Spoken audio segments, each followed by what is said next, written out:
ஒழிக்க வந்த அவதார புருஷன் விஜய் சொல்கிறாரு, முழு பூசணிக்காய் சோத்துல மறைக்காத, பழனியில் மொட்டை போட போனவங்களுக்கெல்லாம் நீ பழனிக்கே மொட்டை போட்ட விஜய்ன்னு சொல்கிறான். அவ்வளோதான் விஷயம். ஏன் டோல் நம்பர்லாம் கொடுத்து கேபினட் மீட்டிங்கில் வந்து யார் தப்பு செஞ்சாலும் நடவடிக்கைன்னு சொல்லக்கூடிய டூப் சீஃப் மினிஸ்டர், நான் டூப் சீஃப் மினிஸ்டர் சொல்லுவேன். ரியல் சீஃப் மினிஸ்டராக இருந்தாருன்னா அவருக்கு எல்லாமே தெரியும். லஞ்சம் வாங்குவது குற்றம், லஞ்சம் கொடுப்பது குற்றம், யாராவது லஞ்சம் கேட்டால் இந்த நம்பரை வந்து புகார் தெரிவிங்கன்னு கொடுத்துருங்க சார். இதான் சார் புதுசாக ஒரு சீஃப் மினிஸ்டர் வந்துட்டு என்னமோ புடலங்கா கதையெல்லாம் விட்டுட்டு இருக்கிறாங்க. இங்கே வந்து ஒரு பெரிய முந்திரி கொட்டை 420 நிர்மல்குமார் மாண்புமிகு சட்டத்துறை அமைச்சர், என்னடா நாட்டு மக்கள் இப்படி பேசுகிறீங்கன்னு எங்களை நீங்கள் தப்பாக நினைக்காதீங்க. ஒரு அமைச்சர்கள் இன்றைக்கு கோட்டையில் இருந்துக்கிட்டு அந்த துறை ஆற்றிருந்தது மூர்த்திக்கிட்டு இருந்து. என்ன மூர்த்தினா யார்? ஒரு மாண்புமிகு அமைச்சராக இருந்தார். நாளைக்கு நீங்கள் இன்றைக்கு அமைச்சராக இருந்தால் உங்கள் அமைச்சராக இருக்கும் போதே ரோட்டில் போகிறவங்களாம் வேறு மாதிரி கேட்பாங்க. விசாரணை தொடங்குவதற்கு முன்பு துறையின் அமைச்சர் அறியாமையின் காரணமாக செய்துவிட்டார் என்று அவரே முன்வந்து சொல்லுவது என்பது குற்றவாளியை மறைப்பதற்கு அமைச்சர் துணை போகிறார் என்பது இதன் மூலம் தெல்ல தெளிவாக தெரிகிறது. யாரெல்லாம் என்னைக்கு டோக்கன் போட்டிருக்காங்களோ அந்த டோக்கன் எல்லாம் அன்னைக்கு ரிஜிஸ்டர் பண்ணிட்டு போகணுன்றது அது விதி. இது கூட புரிஞ்சுக்காத அமைச்சர்கள்லாம் இன்னைக்கு நாட்டில் மங்குனி அமைச்சர்களாக இருக்கிறாங்க. தமிழ்நாட்டுல எல்லாமே சேஞ்ச் ஆயிடுச்சு. உங்க நகையையும் சேஞ்ச் பண்ணுங்க. உங்க பழைய நகைக்கு கிராமுக்கு 150 ரூபாய் கூடுதலா வாங்கி புது நகை எடுத்துக்கோங்க. அதே கம்மி சேதாரம் தான் உங்க லலிதால மட்டும்தான். சிட்டாசிஸ் தமிழர் 4.0 அணிகளாய் திரள்வோம், அமைப்பாய் உயர்வோம். ஜூலை 24-25 ஹில்டன், சென்னை.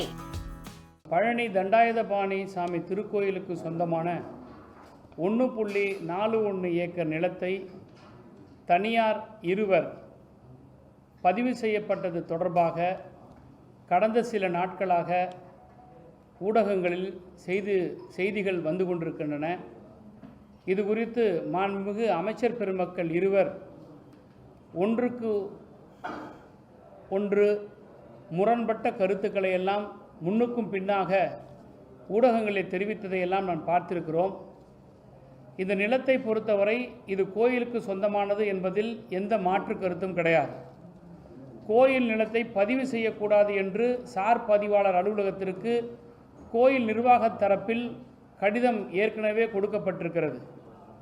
கடந்த திராவிட முன்னேற்ற கழகத்தினுடைய ஆட்சியில் இந்த இடம் தனியார் வசம் இருந்ததை திராவிட மாடல் ஆட்சி கைப்பற்றி கோயில் நிர்வாகத்திடம் ஒப்படைத்து இவை இலவசமான கார் பார்க்கிங் பயன்படுத்தக்கூடிய இடமாக இவை மக்களின் பயன்பாட்டிற்கு இருந்தது. கோயில் கட்டுப்பாட்டில் இருந்த கார் பார்க்கிங் செய்து கொண்டிருந்த நிலத்தை திடீரென தனியார் இருவர் பெயரில் பதிவு செய்யப்பட்டிருப்பது மிகப்பெரிய சந்தேகத்தை ஏற்படுத்துகிறது. இதற்கு பின்னால் ஒரு சதி இருக்கிறது. இந்த பரிவர்த்தனை பார்க்கிற பொழுது பினாமி டிரான்சாக்ஷன் ஏற்பட்டிருக்கிறது என்ற சந்தேகம் பொதுமக்களுக்கு இருக்கிறது. இந்த புள்ளியில் அரசு இதுவரை விளக்கவில்லை.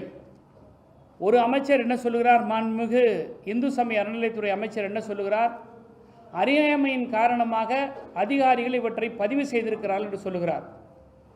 விசாரணை தொடங்குவதற்கு முன்பு துறையின் அமைச்சர் அறியாமையின் காரணமாக செய்துவிட்டார் என்று அவரே முன்வந்து சொல்லுவது என்பது குற்றவாளியை மறைப்பதற்கு அமைச்சர் துணை போகிறார் என்பது இதன் மூலம் தெல்ல தெளிவாக தெரிகிறது. நாங்கள் விசாரிக்கிறோம், விசாரணையில் வரக்கூடிய விஷயங்களை நாங்கள் தெரிவிக்கிறோம் என்பது சொல்லுவதுதான் அமைச்சரினுடைய கடமை.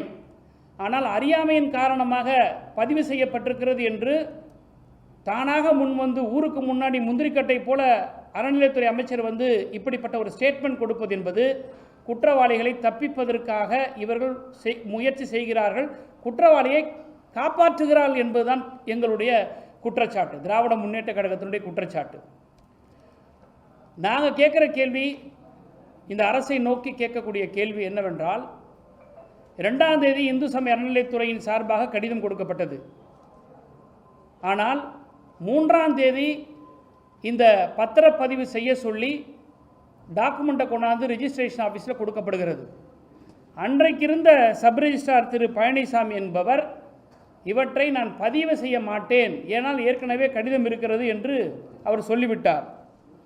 பிறகு 3ஆம் தேதி இருக்கக்கூடிய பாலசுந்தரம் என்கின்ற ஒரு பதிவாளர் அன்றைக்கு வந்து பணியமர்த்தப்படுகிறார். அவர் இந்த டாக்குமெண்ட்டை ரிசீவ் பண்ணிட்டு நான் வந்து ரிஜிஸ்டர் பண்ண மாட்டேன்னு சொல்லிட்டு அவர் லீவில் போகிறார். பிறகு 4-5 சனி ஞாயிறு, திங்கட்கிழமை 6ஆம் தேதி. இந்த சீக்வன்ஸை பார்க்கணும். நம்ம 2ஆம் தேதி கடிதம் கொடுக்குறாங்க, 3ஆம் தேதி ஒரு ரிஜிஸ்ட்ரார்கிட்ட வந்து சப்மிட் பண்ணுறாங்க, அந்த ரிஜிஸ்ட்ரார் மறுக்கிறாரு, அவர் விடுமுறையில் போகிறாரு. 4-5 சனி ஞாயிறு விடுமுறை. 6ஆம் தேதி அன்னைக்கு பழனி சப் ரிஜிஸ்ட்ரார் ஆஃபீஸில் இருக்கக்கூடிய சார் பதிவாளர் அலுவலகத்தில் இருக்கவங்க லீவ் போட்டு போயிட்டாங்க. அப்போ இன்சார்ஜ் யாரை கூட்டிகிட்டு வராங்கன்னா, பழனிக்கு பக்கத்தில் சத்திரப்பட்டின்னு 10 கிலோமீட்டரில் இருக்குது, அங்கே இருக்கிற ஒரு சப் ரிஜிஸ்ட்ராரை இன்சார்ஜ் கொடுத்துருக்கணும். அப்படி இல்லைன்னா கீரனூர்னு ஒரு சப் ரிஜிஸ்ட்ரேஷன் ஆஃபீஸ் இருக்குது, அங்கே அவங்ககிட்ட இன்சார்ஜ் கொடுத்துருக்கணும். 60-70 கிலோமீட்டர் தள்ளி இருக்க கொடைக்கானல் சப் ரிஜிஸ்ட்ரார் ஆஃபீஸ்க்கு கொடுக்கப்பட்டிருக்குன்னா ஆளை ஃபிக்ஸ் பண்ணுறாங்க இந்த கவர்மெண்ட். அதுவும் கொடைக்கானலில் இருக்கக்கூடிய சப் ரிஜிஸ்ட்ரார் பத்திரங்களை பதிவு செய்யக்கூடிய சப் ரிஜிஸ்ட்ரார் இல்லை, டிஆர் சிட் ஃபண்ட். சிட் ஃபண்டுக்குன்னு ஒரு தனியாக டிஸ்ட்ரிக்ட் ரெஜிஸ்ட்ரார் இருக்கிறார். அவரை அழைச்சிட்டு வந்து இங்கே ஒரு நாள் இவங்க வந்து இன்சார்ஜ் கொடுக்குறாங்க. இன்னொரு வேடிக்கை என்னென்னா, மாண்புமிகு பத்திரப்பதிவுத்துறை அமைச்சர் என்ன சொல்கிறாரு, கோர்ட்டோட ஆர்டரில் டாக்குமெண்ட் எல்லாம் சரியாக இருந்ததுன்னா பதிவு செய்யலான்னு இருந்ததுனால அவங்க பதிவு செஞ்சிட்டாங்கன்னு சொல்கிறார். இந்து சமய அறநிலைத்துறை அமைச்சர் சொல்கிறது அறியாமையின் காரணமாக செஞ்சிட்டாங்கன்னு சொல்கிறார். பத்திரப்பதிவுத்துறை அமைச்சர் என்ன சொல்கிறாரு, document if it is in order can register court சொல்லுதுன்னு சொல்கிறாங்க. ஆனால் மேல்முறையீட்டுக்கு போன இடத்துல அரசு தரப்பு வாதம் என்னவென்னு சொன்னால், HRNC டிபார்ட்மெண்ட் மூலியமாக சொல்லப்பட்டிருக்கக்கூடிய அந்த கடிதங்கள் எல்லாம் மறைக்கப்பட்டு அழுத்தத்தின் காரணமாக சப் ரிஜிஸ்ட்ரார் இவற்றை பதிவு செய்திருக்கிறார்னு சொல்கிறாங்க. எவ்வளோ ஒரு கான்ட்ரடிக்ஷன் பாருங்கள். HRNC மினிஸ்டர் ஒன்று சொல்கிறார், ரிஜிஸ்ட்ரேஷன் டிபார்ட்மெண்ட் மினிஸ்டர் ஒன்று சொல்கிறார், கோர்ட்டில் அரசு தரப்பு வழக்கறிஞர் இந்த ஒரு இத்தகைய ஒரு வாதத்தை வைக்கிறார். அப்போ இதில் எது உண்மை? நான் என்ன கேட்குறேன்னா, யார் அந்த அழுத்தத்தை கொடுத்தது? ஒரு கோர்ட்டோட ஆர்டர் வருதுன்னா அந்த கோர்ட் ஆர்டரை ஒப்பீனியன் கேட்கணும் சப் ரிஜிஸ்ட்ரார். இந்த மாதிரி ஏற்கனவே வந்து லெட்டர்ஸ் கொடுக்கப்பட்டிருக்கு, இன்னும் அதாவது எல்லா லேண்டையும் அவ்வளோ சீக்கிரத்தில் ரிஜிஸ்டர் பண்ண முடியாது, எதை ரிஜிஸ்டர் பண்ணக்கூடாது, எது கோயிலுக்கு சொந்தமானது, எது அரசுக்கு சொந்தமானதுன்ற ஒரு பதிவேடு இருக்குது. அப்போ இந்த நிலம் அரசுக்கு கோயிலுக்கு சொந்தமான நிலம் என்ற பதிவேட்டில் இருக்கும்போது இதை வெரிஃபை பண்ணணும் அந்த சப் ரிஜிஸ்ட்ரார். ஏற்கனவே இந்த பிரச்சனைகள் இருக்குது, இது பதிவு செய்யப்படலை, வெள்ளிக்கிழமைக்கு இருந்த ஆஃபீஸர் அதை வாங்கி வச்சுட்டு ஏன் ரிஜிஸ்டர் பண்ணல, திங்கக்கிழமைக்கு நம்ம வந்து ஒரு வேளை அவர் இன்னோசன்ட் ஆஃபீஸராக இருந்தால் திங்கக்கிழமை வந்து நான் வந்து உட்காரும் போது ஏன் இந்த ரிஜிஸ்ட்ரேஷன் பண்ண சொல்கிறாங்க? அப்போ அந்த ஆஃபீஸில் அசிஸ்டண்ட் இருப்பாங்க, டெப்டி ரிஜிஸ்ட்ரார் இருப்பாங்க, அவங்ககிட்ட அதை கேட்டு விசாரிச்சிருக்கணும். இது எல்லாம் எதுவுமே செய்யாமல் இவங்க பதிவு செய்கிறார்கள் என்று சொன்னால் இதில் ஒரு சதி இருக்குது, இது ஒரு பினாமி டிரான்சாக்ஷன் இருக்குது. 15 லட்சம் ரூபாய் ஆன்லைனில் வந்து ரிஜிஸ்ட்ரேஷன் ஸ்டாம்ப் டியூட்டியை பணம் கட்டுறாங்க. இதை பர்ச்சேஸ் பண்ணியிருக்கிறதா சொல்லப்படுகிற இவற்றை பதிவு செய்யப்பட்டதா கிரயம் செய்திருக்கக்கூடியவர்கள் என்று சொல்லப்படுகிற அந்த 2 நபர் இதுவரை யார் என்று போலீஸ் தரப்பில் காட்டல. அவங்க 2 பேருக்கும் ஒரு 10 லட்சம் ரூபாய் 15 லட்சம் ரூபாயில் மதிப்பீட்டில் ஒரு சொத்தை வாங்குவதற்கான பொருளாதார ரீதியில் பலம் வாய்ந்தவர்கள் இல்லை என்பது எங்களுடைய விசாரணையில் தெரிய வந்திருக்கிறது. அப்படி இருக்கும்போது எப்படி 2 கோடி ரூபாய்க்கு இவங்க வந்து பண பரிவர்த்தனை செய்ய முடியும்? இப்போ இந்த வழக்கு, இதே வழக்கு சம்பந்தமாக ஒரு தம்பி வந்து சோஷியல் மீடியாவில் ஒரு போஸ்ட் போடுறார், வினோத் சூர்யாங்கிறவர். அந்த சோஷியல் மீடியாவில் போஸ்ட் பண்ணதை உடனடியாக கைது பண்ணுறாங்க. நீதிமன்றம் இன்னைக்கு கண்டிச்சிருக்குது. எதுக்கு நீங்கள் சோஷியல் மீடியாவில் டிஃபமேஷன் செக்ஷன்ஸை போடுறதை விட்டால் நீங்கள் ஏன் பயங்கரவாத கலவரம் மேற்கொள்கிற இந்த செக்ஷன்ஸ் எல்லாம் நீங்கள் போடுறீங்கன்னு கோர்ட்டு கேட்குது. அப்போ இதிலிருந்து ஃப்ரஸ்ட்ரேஷன், அமைச்சர்கள் இருக்கக்கூடிய பதற்றம், இந்த அரசாங்கத்தில் இருக்கக்கூடிய பதற்றம், இந்த பிரச்சனையில் எங்கே நாங்கள் மாட்டிக்க போகிறோம்னு சொல்லிட்டு யார் பேசினாலும் உடனே வாயை அடைக்கிறதுக்காக இந்த வழக்கு போடுறது கைது பண்ணுறாங்க. இவ்வளோ முனைப்பு காட்டுகிற தூய்மை ஆட்சி ஏன் டோல் நம்பர்லாம் கொடுத்து கேபினட் மீட்டிங்கில் வந்து யார் தப்பு செஞ்சாலும் நடவடிக்கைன்னு சொல்லக்கூடிய டூப் சீஃப் மினிஸ்டர், நான் டூப் சீஃப் மினிஸ்டர் சொல்லுவேன், ரியல் சீஃப் மினிஸ்டராக இருந்தார்னா அவருக்கு எல்லாமே தெரியும். டூப் சீஃப் மினிஸ்டர் இந்த நம்பர்கள்லாம் கொடுக்கக்கூடிய இந்த டூப் சீஃப் மினிஸ்டர் ராத்திரியில் பாஞ்சு சமூக வலைதளங்களில் போஸ்டிங் போட்டவங்களாம் கைது பண்ணக்கூடிய இந்த அரசாங்கம் ஏன் இந்த சப் ரிஜிஸ்ட்ராரை கைது செய்யலை? அது மட்டும் இல்லை, இந்த சப் ரிஜிஸ்ட்ரார் என்ன செஞ்சுருக்கணும்? இப்படிப்பட்ட ஒரு தீர்ப்பு வந்ததுன்னா கவர்மெண்ட் பிளேட்டர்கிட்ட ஒப்பீனியன் வாங்கியிருக்கணும், டிஸ்ட்ரிக்ட் ரெஜிஸ்ட்ரார்கிட்ட கேட்டிருக்கணும். ஏன் டிஸ்ட்ரிக்ட் ரெஜிஸ்ட்ராரை இன்னும் இவங்க அக்யூஸ்டாக ஃபிக்ஸ் பண்ணலை? இதுக்கு முன்னாடி இருந்த சப் ரிஜிஸ்ட்ரார் ஏன் லீவில் போனார்? அவரை ஏன் இன்னும் இவங்க ஃபிக்ஸ் பண்ணலை? இது எல்லாமே ஒரு நரேட்டிவ் செட்டிங் தான். இது எல்லாமே வந்து ஒரு சீக்வன்ஸ் இருக்குது. இதுக்கு பின்னாடி மிகப்பெரிய ஒரு டிரான்சாக்ஷன் இருக்குது. இது ரொம்ப காலமாக திராவிட முன்னேற்ற கழக ஆட்சியில் வந்து இந்த இடத்த பாதுகாக்கப்பட்டது. திமுகனாலே இந்துக்களுக்கு எதிராகவும் கோயிலுடைய வழிபாட்டுகளுக்கு எதிராகவும் ஒரு ப்ரொஜெக்ட் பண்ணிக்கிற சமூகத்தில் திராவிட மாடல் ஆட்சியில் நாங்கள் கோயில் நிலத்தை பாதுகாத்தோம். பழனிக்கு மொட்டை போடுவாங்கன்னு தான் நம்மலாம் பார்த்தோம். பழனிக்கே மொட்டை போட்ட ஆட்சி விஜய் ஆட்சி. இன்றைக்கி நாட்டு மக்களுடைய முகத்தில் இன்றைக்கி விபூதி அடிச்சிருக்கிறாங்க. நான் கேட்கக்கூடிய கேள்வியெல்லாம், அதிகாரிகளை காப்பாற்றுவதற்கு இந்த அமைச்சர்கள் முன் வந்து வாலண்டரியாக பேட்டி கொடுக்குறாங்க. அறியாமையின் காரணமாக செஞ்சிட்டோன்னு சொல்ல வேண்டிய அவசியம் என்ன? Everything is it in order register பண்ணலான்னு சொல்ல வேண்டிய அவசியம் என்ன? நீதிமன்றத்தில் வந்து வழக்கறிஞர்கள் வந்து மாற்றி பேச வேண்டிய அவசியம் என்ன? இதுக்கு பின்னால் யார் இருக்கிறாங்க? இந்த சதி செயலில் யார் ஈடுபட்டிருக்கிறாங்க? யாராவது ஒருத்தர் சப் ரிஜிஸ்டர் ஆஃபீஸில் போயிட்டு ஒரு டாக்குமெண்ட்டை கொடுத்துட்டு கோர்ட் ஆர்டரே வச்சுருந்தா கூட கண்டெம்ட் வரைக்கும் போனால் கூட ரிஜிஸ்டர் பண்ணாத டிபார்ட்மெண்ட்டு எப்படி இதை ரிஜிஸ்டர் பண்ணுது? இதனுடைய உண்மைத்தன்மையை விசாரிக்க வேண்டிய அவசியம் இவங்களுக்கு ஏன் ஏற்படலை? ஏன் கவர்மெண்ட் பீட்டர்கிட்ட இவங்க ஒப்பீனியன் வாங்கலை? ஏன் மேல் அதிகாரிகள்கிட்ட வந்து இப்படிப்பட்ட ஒரு தீர்ப்பு வந்திருக்கு, ஏற்கனவே ஹெச்ஆர்என்சி டிபார்ட்மெண்ட்லேருந்து நமக்கு லெட்டர் வந்திருக்கு, இதை நான் என்ன செய்யட்டேன்னு ஏன் அந்த அதிகாரி கேட்கல? ஏன் அவசர கோலத்தில் இதை ரிஜிஸ்டர் பண்ணுறாங்க? இந்த சதிகளெல்லாம் மறைப்பதற்காக முறுக்க மோந்து பார்க்குறவரும் புளியாதவரை டேஸ்ட் பண்ணி பார்க்குறவரெல்லாம் இன்றைக்கி வந்து பெரிய வீராவசனம் பேசுகிறா. என்னமோ அவர் வந்து அரசியல் அவருக்கு மிகப்பெரிய அனுபவம் இருக்கிற மாதிரியும், நம்ம நாட்டினுடைய அமைச்சராக அவர் இருந்து மிகப்பெரிய அவருக்கு ஆளுமை இருக்கிற மாதிரி ஹெச்ஆர்என்சி மினிஸ்டர் அப்படி விளாசுறாரு. அப்படி திருப்பி திருப்பி பதில் சொல்கிறாரு. ரொம்ப ரோஷமாக பதில் சொல்கிறாரு. அந்த ரமேஷ் மாண்புமிகு அமைச்சருக்கு ரோஷம் இருக்குமுன்னா ஏன் இந்த பதிவு செய்ய வேண்டிய விஷயத்தை காப்பாற்ற வரணும்? ஏன் நீங்கள் இந்த வாலண்டரி ஸ்டேட்மெண்ட் கொடுக்குறீங்கன்றதை சொல்ல வரணும். அதெல்லாம் இருக்காமல் ஒரு பெரிய முந்திரி கொட்டை 420 நிர்மல்குமார் மாண்புமிகு சட்டத்துறை அமைச்சர், என்னடா நாட்டு மக்கள் இப்படி பேசுகிறீங்கன்னு எங்களை நீங்கள் தப்பாக நினைக்காதீங்க. ஒரு அமைச்சர்கள் இன்றைக்கு கோட்டையில் இருந்துக்கிட்டு அந்த துறை ஆற்று இருந்தது மூர்த்திக்கிட்டு இருந்தது. என்ன மூர்த்தினா யார்? ஒரு மாண்புமிகு அமைச்சராக இருந்தார். திராவிட முன்னேற்ற கழகத்தில் ஒரு அரசு பொறுப்பில் இருந்தவர். நாளைக்கு நீங்கள் இன்றைக்கி அமைச்சராக இருந்தால் உங்கள் அமைச்சராக இருக்கும் போதே ரோட்டில் போகிறவங்களாம் வேறு மாதிரி கேட்பாங்க. கடந்த ஆட்சியில் அமைச்சராக இருந்த திரு மூர்த்தி இருந்தாருன்னு சொல்லணும். அது யார் மூர்த்தி? மூர்த்தினா யார்? என்ன பேச்சு இது? நிர்மல்குமார் சொல்லக்கூடிய கருத்து என்னென்னா, இந்த கேள்விக்கு பதில் சொல்கிறதுக்கு பயந்துக்கிட்டு ராத்திரியெல்லாம் ரிஜிஸ்ட்ரேஷன் நடந்ததுன்னு சொல்கிறாரு. ராத்திரியெல்லாம் ரிஜிஸ்ட்ரேஷன் நடக்குதுன்னா முட்டாள்களுக்கு தான் இது புரியாது. டோக்கன் போட்ட பிறகு யாரெல்லாம் என்னைக்கு டோக்கன் போட்டிருக்காங்களோ அந்த டோக்கன் எல்லாம் அன்றைக்கி ரிஜிஸ்டர் பண்ணிட்டு போகணுன்றது அது விதி. இது கூட புரிஞ்சிக்காத அமைச்சர்கள்லாம் இன்றைக்கி நாட்டில் மங்குனி அமைச்சர்களாக இருக்கிறாங்க. அன்றைக்கி இரவு எவ்வளோ நேரம் இருந்தாலும் ரிஜிஸ்டர் பண்ணிட்டு போனோம். ரைட்டு, 9 மணி 10 மணி ரிஜிஸ்டர் பண்ணால் எந்த அரசு நிலத்தையும் யாருக்கு நாங்கள் ரிஜிஸ்டர் பண்ணி கொடுக்கலையே? எந்த கோயில் நிலத்தையும் யாருக்கு நாங்கள் ரிஜிஸ்டர் பண்ணி கொடுக்கலையே?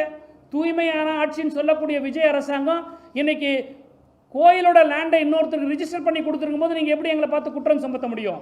அதனால் இந்த அமைச்சர்கள் எல்லாம் இந்த அமைச்சர்கள் செய்யக்கூடிய விஷயங்களை எல்லாம் மக்கள் முன்னாடி வந்து உண்மையை பேசணுமே தவிர தேவையில்லாத அரசியல் சர்ச்சைகளை உருவாக்கி பிரச்சனைகளை திசை திருப்புவதற்காக மட்டுமே இந்த பிரஸ் மீட் நடந்திருக்கிறதே தவிர இவங்க யாரும் உண்மைக்கு நாட்டு மக்களுக்கு உண்மையை கொண்டு வந்து கொடுக்கவே இல்லை. இன்றைக்கி சிபிசிஐடி விசாரிச்சுக்கிட்டு இருக்கு பழனியில். இந்த சிபிசிஐடி என்ன விசாரிக்க முடியும்? இதே காவல்துறை தான். எனவே இதனுடைய போக்கை நாங்கள் கொஞ்ச காலத்துக்கு கவனிப்போம், வாட்ச் பண்ணுவோம், மானிட்டர் பண்ணுவோம். இதில் விசாரணை சரியாக நடைபெறவில்லை என்று சொன்னால் திராவிட முன்னேற்ற கழகம் இது குறித்து நீதிமன்றத்துக்கு செல்வதற்கு தயங்காது. எனவே அமைச்சர் பெருமக்கள் எல்லாம் வாயடக்கம் தேவை. நாகரிகமாக பத்திரிகையாளர் முன்பு சந்திக்க வேண்டும். இருக்கின்ற பிரச்சனைகளை எடுத்து சொல்ல வேண்டும். மக்களுக்கு விளக்கத்தை கொடுக்க வேண்டும். எது செய்தாலும் திராவிட முன்னேற்ற கழகம் என்று எங்கள் மீது அவதூறை பரப்புவீர்களானால் நீங்கள் நாற்றம் அடிப்பீர்கள் என்பது மக்கள் நிச்சயமாக உங்கள் மீது குற்றம் சுமத்துவாங்க. ஆட்டை காணும்னு சொல்லி கம்ப்ளைண்ட் கொடுக்குறோம். அந்த கம்ப்ளைண்ட் கொடுத்த பிறகு ஆடு வந்துருச்சுன்னு சொல்லிட்டு திருடனை விட்டுற கதையாக தான் அந்த மாதிரி இருக்குது. இவங்க என்ன பண்ணுறாங்க? ஜஸ்ட் லைக் தட் லேண்டு வந்து நாங்கள் மீட்டோம். நீங்களா மீட்டிங்க? Court order மீட்டுச்சு. இந்த அப்பீல் ஏன் நீங்கள் டிலேவாக போனீங்க? இன்னும் சொல்ல போனால் ஹெச்ஆர்என்சி அப்பீல் போகுது, ரிஜிஸ்ட்ரேஷன் டிபார்ட்மெண்ட் அப்பீல் போல. ஹெச்ஆர்என்சி அதில் பார்ட்டியே இல்லை. ரிஜிஸ்ட்ரேஷன் டிபார்ட்மெண்ட் தான் ஃபஸ்ட்டு அப்பீல் போயிருக்கணும். என்ன இவங்க சொன்ன அந்த உத்தரவு இது தப்பு, நான் இதை இம்ப்ளிமெண்ட் பண்ண முடியாதுன்னு சொல்லி ரிஜிஸ்ட்ரேஷன் டிபார்ட்மெண்ட் அப்பீல் போனோம். ஆனால் ஹெச்ஆர்என்சி போகுது. இதிலிருந்து எல்லாமே ஒரு முரண்பாடு இருக்குது, இது முறைகேடு இருக்குது, இதற்கு பின்னால் மிகப்பெரிய ஒரு சதி இருக்குது. 10 லட்சம் 15 லட்சம் பெருமான உள்ள சொத்தை வாங்குவதற்கு கூட பொருளாதார ரீதியில் பலமற்றவர்கள் என்று சொல்லப்படுகிற, நாங்கள் விசாரித்தவரை எங்களுக்கு அறியப்படுகிற அந்த இருவர் இன்றைக்கு 2 கோடி ரூபாய்க்கு இந்த சொத்தை வாங்கியிருக்கிறார்கள் சொன்னால், அந்த 2 கோடி ரூபாய் பணம் யாருடைய பணம், யார் இது பின்னால் இருக்கிறது, ஏன் அமைச்சர்கள் முன்வந்து இவர்களை காப்பாற்ற வேண்டும், இங்கே இருக்கக்கூடிய ஈடி இப்போ எங்கே போயிருக்கு, இன்றைக்கி எஃப்ஐஆரில் இவங்களை 4 பேரே காட்டியிருக்கிறாங்க, இது வரைக்கும் ஏன் கைது பண்ணலை, இரவுகளில் சமூக வலைதளத்தில் பணியாற்றக்கூடியவங்களெல்லாம் வந்து கைது கூடிய அரசாங்கம் இந்த குற்றவாளி ஏன் கைது பண்ணலை. இந்த விஜய் அரசாங்கத்தை பொறுத்த வரைக்கும் சமூக வலைதளங்களில் இவங்க வந்து ஆக்டிவாக இருக்காங்க தவிர சமுதாய பணியில் இவங்க மயங்கி இருக்கிறாங்க.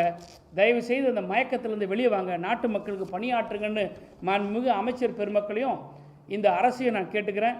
திரு விஜய் அவர்கள் வெறும் கோட்டு சூட்டு போட்டுட்டு வந்து நான் வந்து தமிழ்நாட்டில் லஞ்சத்தை ஒழிச்சிட்டேன், 50 நாளில் நான் வந்து வானத்தை வில்ல ஆக்கிட்டேன், வைகுண்டத்தை காட்டிட்டேன்ற சினிமா டைலாக்லாம் தேவையில்லை.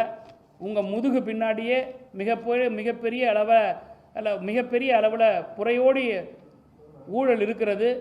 உங்கள் கட்சிக்காரங்க ஊழலாம் ஒரு பக்கம் விடுங்க, அரசுக்குள்ளே இப்படிப்பட்ட ஊழல் இருக்குது. ஏன் முதலமைச்சர் வாய் திறக்கலை? அங்கே கன்னியாகுமரி நாகர்கோவிலில் ஒரு பெரிய சம்பவம் நடந்திருக்கு, சிறைச்சாலையில் இறந்துருக்கிறாங்க. அது சம்பந்தமாக முதலமைச்சர் வாய் திறக்கலை. தமிழ்நாட்டினுடைய கடந்த முதலமைச்சர் திமுக ஆட்சியில் ஏதாவது நடந்தால் உடனே ஓடி வந்துடுவார் ஸ்டேஜ் போட்டு பேசுகிறதுக்கு, சிஎம் சார்னு. இப்போ where about CM is not known. எங்கே இருக்கிறார் முதலமைச்சர், தேட வேண்டும். இதுதான் நாங்கள் தமிழ்நாட்டு மக்கள் மத்தியில் இருக்கக்கூடிய மிகப்பெரிய கேள்வி.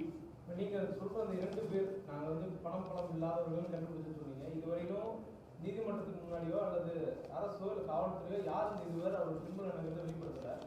நீங்கள் அதை கண்டுபிடிச்சீங்கன்னா நீங்கள் அதை யாரும் சொல்ல முடியுமா? இல்லை, அதான் உங்களுக்கு டாக்குமெண்ட் இருக்கேன்.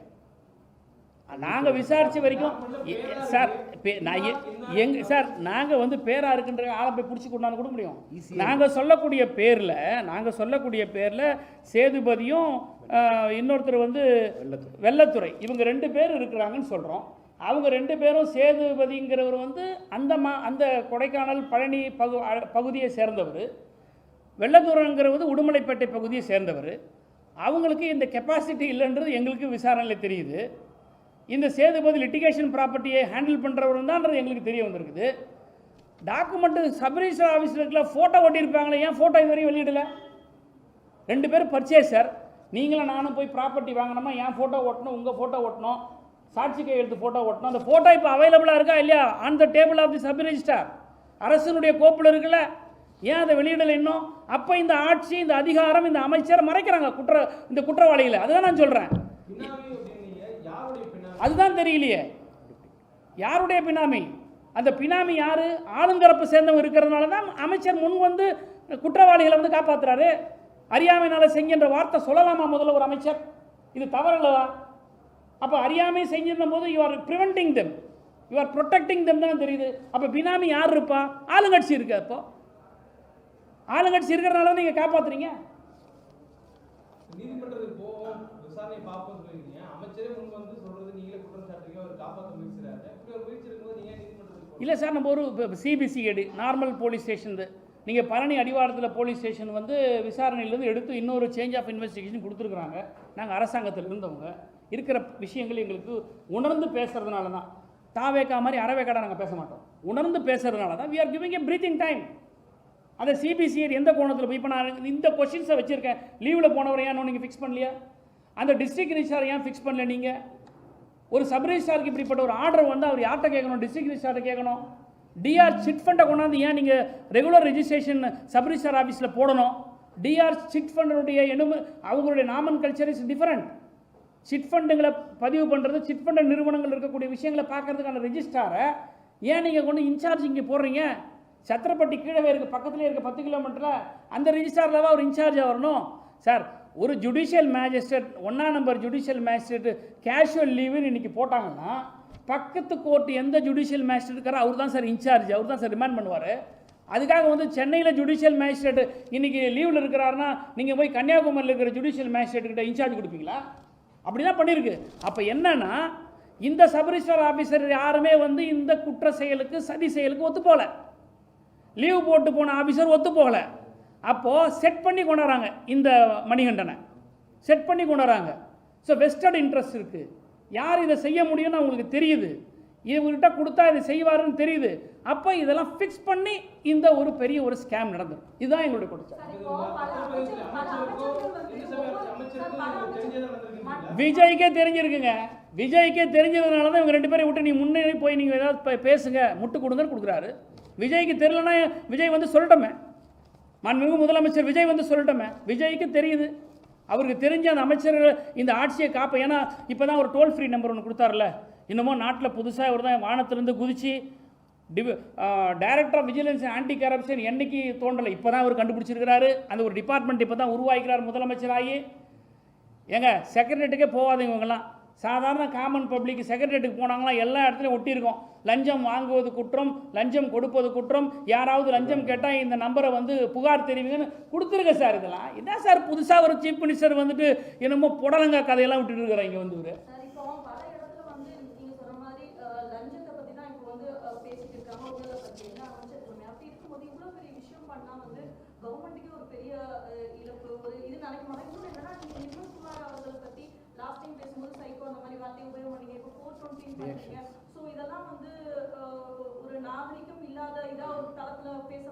நல்ல கேள்வி. நாகரிகத்தை வந்து எங்களுக்கு சொல்லிக் கொடுக்காதீங்க.